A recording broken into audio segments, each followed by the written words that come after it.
შეუძლებელია ბათუმის კოლორიტების გახსენება დაიწყო და გამოგრჩეს მხატვარი აკაკი ძნელაძე. ამ ატლანტებიანი სახლის უკანა ეზოში 72 საფეხურიანი კიბის ბოლოს მისი სახელოსნოა. დღეს მე მასთან სტუმრად მოვედი და ვფიქრობ საინტერესო საუბარს მოვისმენთ.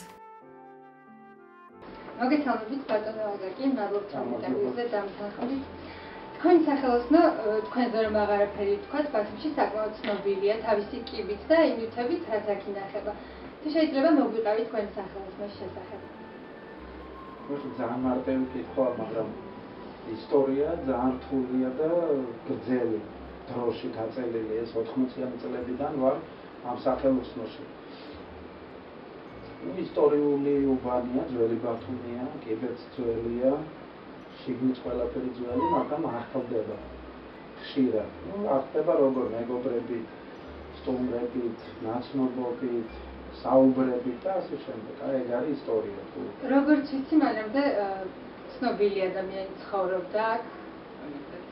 ამ სახლში ცხოვრობდა, საერთოდ ეგ სახლი არის საბელის სახლი. ეგ იყო, ასე ვთქვათ, მეწარმე საუკუნის დასაწყისში და ნიკოლოზ საბაშვილი, რომელიც უშვებდა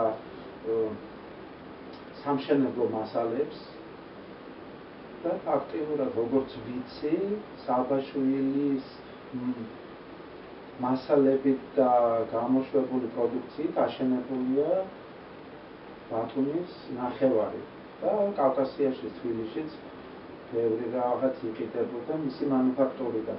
აი აქ ამ სახლში სახლი, ატლანტების სახლი ქვია, სახლი ააშენა, თავისი იყო და შემდეგ 30-იან წლებში გარდაიცვალა და აი ეგ ისტორია აქვს რა მოკლედ ამ სახლს და ამ სახელოსნოს და როგორ დაიწყო თქვენი პირადი შემოქმედება და რა იყო გარდამტეხი მომენტები, რამაც თქვენი კარიერა განაპირობა? კარიერა როგორი მხატვარი? მხატვარი. რა ვიცი, ბავშვობიდანვე ახლა აღარ ვიტყვი და ვერ ვიტყვი, იმიტომ ძალიან ისეთია ბრტყელი კითხვაც არის, ახლა კითხვაში არ შეგედავები, მაგრამ როდესაც ეკითხებიან როგორ დაიწყე ხატვა, როდის იყო, რა გააკეთე. არ ვიცი, მე არ ვამბობ, რომ ერთ დღეს ავდექით, გავიღვიძე და ხატვა დავიწყე. არ მახსოვს, როდის დავიწყე, ბავშვობიდან ხატავდი, მაგრამ მახსოვს კარგად, როდის გავყიდე პირველი ნამუშევარი. ეგ კარგად მახსოვს, ეს იყო ლეონარდო და ვინჩის მადონა ლიტას ასლი და გავყიდე ძალიან კარგ ფასად, სადღაც 73 თუ 12 წლებში 120 მონეტად, ეს ძალიან დიდი ფულია. ეგ მახსოვს და შემდეგ რა არა, ესეც საყვარელი ნამუშევარი ჩემი ნამუშევრებიდან? არა მოქვს ესე ჩემი ნუ რაღაც არის, რომ წარმატებულად თვლი, არის რაღაც, მაგალითად ჩემი შვილის პორტრეტი მოქვს ახატული, თვლი რომ ერთ-ერთი წარმატებული ნამუშევარი არის სოლომონ შენგელიას პორტრეტი, ეგეც შეიძლება ვთქვათ. და თუ სხვა მხატვრებზე მეკითხებით, სხვა რა ნამუშევრები გიყვარს, ეგ უფრო საინტერესოა ჩვენთვის. არა მყავს ესე გამორჩეული მხატვრები, ან გამორჩეული ნამუშევრები, არა, უფრო სწორად მიყვარს გამორჩეული ნამუშევრები, არა გამორჩეული მხატვრების. აი მაგალითად რო ვიტყვი, იცი, მე მიყვარს რემბრანდტი და იმისიქეთ არავინ, არა, მე მიყვარს და მომწონს ძალიან ბევრი ნამუშევარი სხვადასხვა მხატვრის. ესე უფრო სწორად. და თქვენთვის მნიშვნელოვანი გამოფენა სად იყო, რომ მოქმედება შეგვიძლია? ნუ გამოფენები მნიშვნელოვანი არის. ყოველთვის არის. თუნდაც ერთ ნამუშევარს გამოფენ, თუნდაც უამრავს. პირველი გამოფენა იყო პეტერბურგის სამხატვრო აკადემიაში 82 წელს და 83 წელს იგივე გამოფენა იყო აქ ბათუმში, პირველი პერსონალური. ალბათ ჩემთვის ეგ იყო მნიშვნელოვანი. საინტერესოა თქვენი აზრი ბათუმის არქიტექტურაზე, ძველ და ახალ იერსახეზე. ნუ ეხლა მართალი რო გითხრათ, ბათუმის არქიტექტურა უკვე აღარ არსებობს. იმიტომ ისე გააფუჭეს ეს ყველაფერი, რაც იყო ერთი 10 წლის უკან შემორჩენილი, იმასაც ასე ვთქვათ, ცუდი დღე აყარეს. და ნუ რაც დარჩა, გადასარჩენია.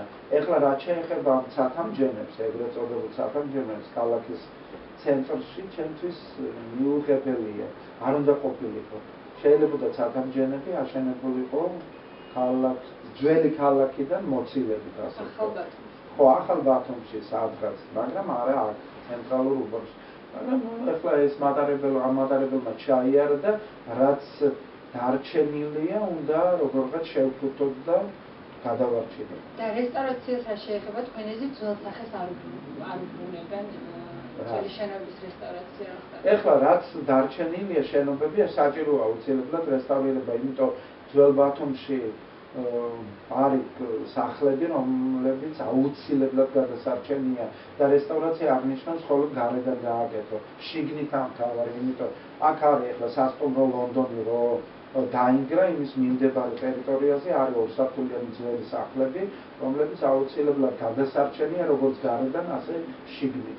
ასე რომ რესტავრაცია ნიშნავს ორივე მხარეს, შიგნითაც გაკეთებას და გარედან.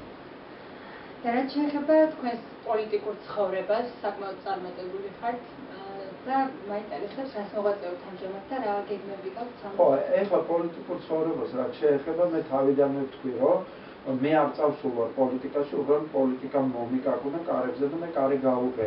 ამ დროს ასეთ სიტუაციაში საჭიროა რომ ვიყო. ეგ არა მარტო ჩემი გადაწყვეტილება არ არის, მარტო ჩემი.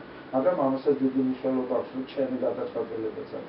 არამედ გარემოს გადაწყვეტილება, მეგობრების, აი პოლიტიკური სპექტრის, სოციალური ყოფის და მოხდა ისე, რომ რაღაც ლიდერობა ერთ მომენტში დამეკისრა და მე ავიღე ტვირთი და რამდენად გავიტან ნახოთ უბრალოდ ძალიან მინდა რომ ყველაფერი გამოსწორდეს სოციალურად და საერთოდ ჩვენი ქალაქი თუნდაც ქალაქის ცხოვრებაში.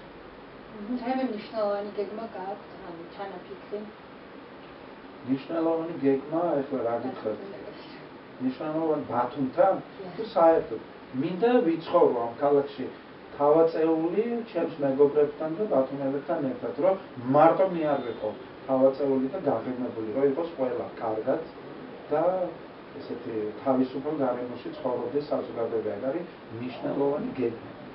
ძალიან კარგი გეგმა და დიდი მადლობა ბატონ გაკაკი.